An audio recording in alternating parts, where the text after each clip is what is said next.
ഇന്ന് തന്നെ ഡൗൺലോഡ് ചെയ്യൂ. കാണൂ നിങ്ങളുടെ ഫേവറേറ്റ് ഷോസ്. പറയുമ്പോ എല്ലാം പറയണല്ലോ. ആ നൂർജഹാനെ എന്തിനാ ഇത്രയും ദിവസം ഇവിടെ പിടിച്ചു നിർത്തിയത്? അവളെ എനിക്ക് അന്യൊന്നുമല്ല, എന്റെ മകന്റെ ഭാര്യ. അത് മാത്രമൊന്നുമല്ല, നൂർജഹാൻ അറിയാവുന്ന എന്തോ ഒരു രഹസ്യം അച്ഛനും അമ്മയ്ക്കും അറിയാം. ഞാൻ പോകുന്ന മൈസൂരാ. മൈസൂർ എവിടെ കിടക്കുന്നു? പൊന്മുടി എവിടെ കിടക്കുന്നു? പൊന്മുടിയിലെ ആരെങ്കിലും പോവോ? എടാ ചെക്ക, നീ ഒന്ന് മര്യാദയ്ക്കുന്നുണ്ടോ? എന്റെ അച്ഛനോട് പറഞ്ഞാരേ മൈസൂർ അല്ല, എവിടെ വേണേലും കൊണ്ടുപോകും. പിന്നെ കൊറേ കൊണ്ടുപോവുകയും ചെയ്യും. ഒരച്ഛൻ വന്നിരിക്കുന്നു. ഇവളുടെ അച്ഛന്റെ കാര്യമൊക്കെ എനിക്കറിയാം.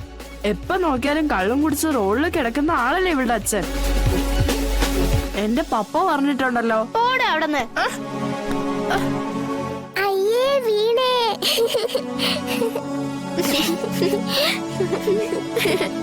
എന്താ എന്താ ഇവിടെ ഒരു ബഹളം?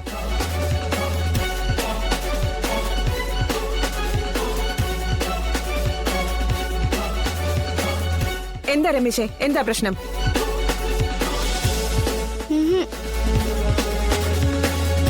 ഇല്ല ടീച്ചറെ, കാലം തെന്നിയതാ.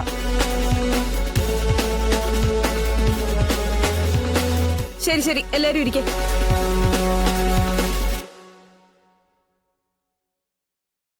എല്ലാവരോടും കൂടി ഒരു കാര്യം പറയാനുണ്ട്. നിങ്ങൾക്ക് എല്ലാവർക്കും അറിയാവുന്നതാണ്, 9th Aയിൽ പഠിച്ചിരുന്ന സുജിത്ത് എന്ന കുട്ടിയുടെ അപകട മരണം. സാമ്പത്തികമായി പിന്നോക്കം നിന്ന ആ കുടുംബത്തിന് ഒരു കൈത്താങ്ങാവാൻ നമ്മുടെ സ്കൂൾ ഒരു ഫുഡ് മേള സംഘടിപ്പിക്കുന്നു. നിങ്ങൾ വീട്ടിൽ നിന്ന് തയ്യാറാക്കിക്കൊണ്ടുവരുന്ന പലഹാരങ്ങൾ നമ്മൾ ആ മേളയിൽ വിൽപ്പനയ്ക്ക് വെക്കുന്നുണ്ട്. അതുകൊണ്ട് എല്ലാവരും അതിൽ പങ്കെടുക്കണം. പങ്കെടുത്താൽ മാത്രം പോരാ, എന്തെങ്കിലും ഒരു ഐറ്റം ഉണ്ടാക്കിക്കൊണ്ടുവരികയും ചെയ്യണം. ഒറ്റയ്ക്കും ഗ്രൂപ്പായിട്ടും ഉണ്ടാക്കിക്കൊണ്ടുവരാം. ഉണ്ടാക്കിക്കൊണ്ടുവരുന്നത് ഹോം മെയ്ഡ് ആയിരിക്കണമെന്ന് മാത്രം. അപ്പോൾ എല്ലാരും പങ്കെടുക്കില്ലേ? Very good.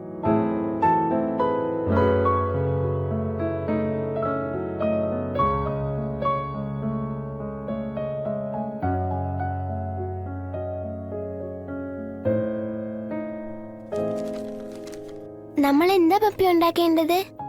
എന്തായാലും ആ രമേശ് ഉണ്ടാക്കുന്നതിനേക്കാൾ നല്ലതായിരിക്കണം.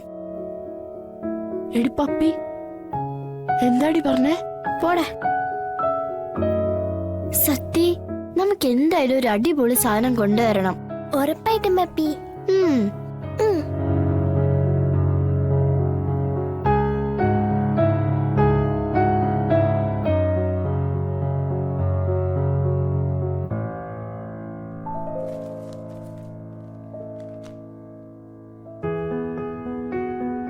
ചായ.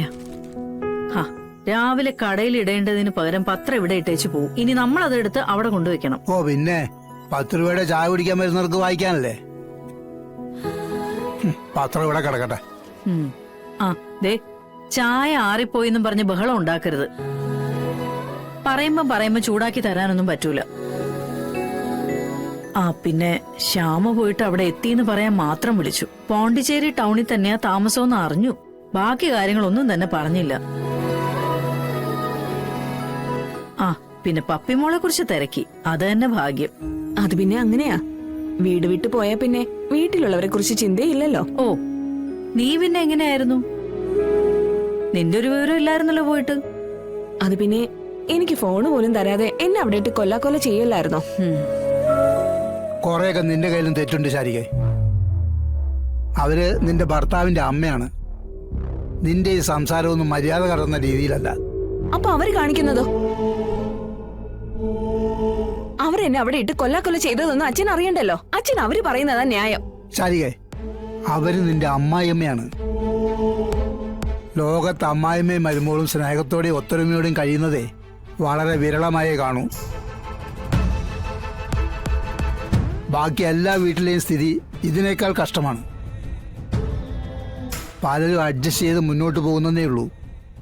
നിനക്കത് അഡ്ജസ്റ്റ് ചെയ്യാൻ പറ്റിയില്ല. അത് പിന്നെ ഞാൻ ഇനിയിപ്പൊ അതും ഇതും പറഞ്ഞ അച്ഛനും മോളും കൂടെ വഴക്കടിക്കണ്ട. കഴിഞ്ഞത് കഴിഞ്ഞു. ഇനി എന്തായാലും രാജീവിന്റെ ഭാഗത്തുനിന്നൊരു നീക്കം ഉണ്ടാവട്ടെ. എന്നിട്ട് നമുക്ക് നിന്റെ കാര്യത്തിലൊരു തീരുമാനം ഉണ്ടാക്കാം. അങ്ങനെയല്ലേ നമ്മളിപ്പോ പറഞ്ഞു വെച്ചിരിക്കുന്നത്. അതുകൊണ്ട് അക്കാര്യത്തിൽ ഇനി ഒരു സംസാരം വേണ്ട. പറയുമ്പോ എല്ലാം പറയണല്ലോ. ആ നൂർജഹാനെ എന്തിനാ ഇത്രയും ദിവസം ഇവിടെ പിടിച്ചു നിർത്തിയത്? അവളെ എനിക്ക് അന്യൊന്നുമല്ല, എന്റെ മകന്റെ ഭാര്യ. അത് മാത്രമൊന്നുമല്ല, നൂർജഹാൻ അറിയാവുന്ന എന്തോ ഒരു രഹസ്യം അച്ഛനും അമ്മയ്ക്കും അറിയാം. എന്താ ആ രഹസ്യം? രഹസ്യോ? എന്ത് രഹസ്യം? ഞാൻ അവളുടെ സംസാരത്തിൽ നിന്ന് മനസ്സിലാക്കിയതാ. ആ ഒരു ബലത്തിലാ അവൾ ഇത്രയും ദിവസം ഇവിടെ നിന്നത്. അവളെ കണ്ടപ്പോ അച്ഛനും അമ്മയും പേടിക്കുന്നതും പരിഭ്രമിക്കുന്നതും ഞാൻ കണ്ടതാ. നീ എന്തൊക്കെയാ വിളിച്ചു പറയുന്നത്? അല്ലെങ്കിൽ തന്നെ എന്ത് രഹസ്യം ഒളിപ്പിച്ചു വെക്കാനാ? ചുമ്മാ ഓരോന്ന് ചിന്തിച്ചു കൂട്ടി പറയാ. ഇത് തന്നെയാ നിന്റെ കുഴപ്പം. വെറുതെ ഇല്ലാ കഥകൾ മെനഞ്ഞുണ്ടാക്കുക. ഇത് ഇല്ലാ കഥയൊന്നും അല്ല അച്ഛാ. നൂർജഹാന്റെ കസിൻ നസീറിനെ കാണാതായതിന്റെ പേരിൽ നിങ്ങൾക്ക് ആർക്കെങ്കിലും ബന്ധമുണ്ടോ? എന്ത് ബന്ധം?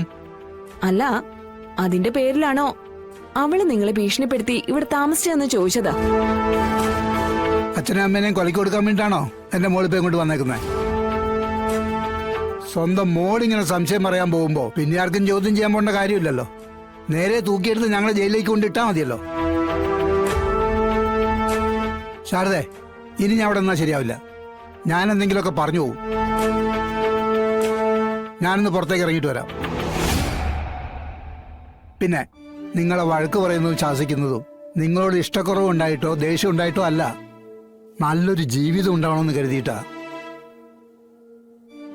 പക്ഷെ അതിന്റെ പേരിൽ അച്ഛനെയും അമ്മേനെ ദ്രോഹിക്കാൻ നിൽക്കരുത്. അങ്ങനെ വന്നാൽ ഞങ്ങൾക്ക് മരണമല്ലാതെ മറ്റൊരു മാർഗം മുന്നിൽ കണ്ടെന്നു വരില്ല.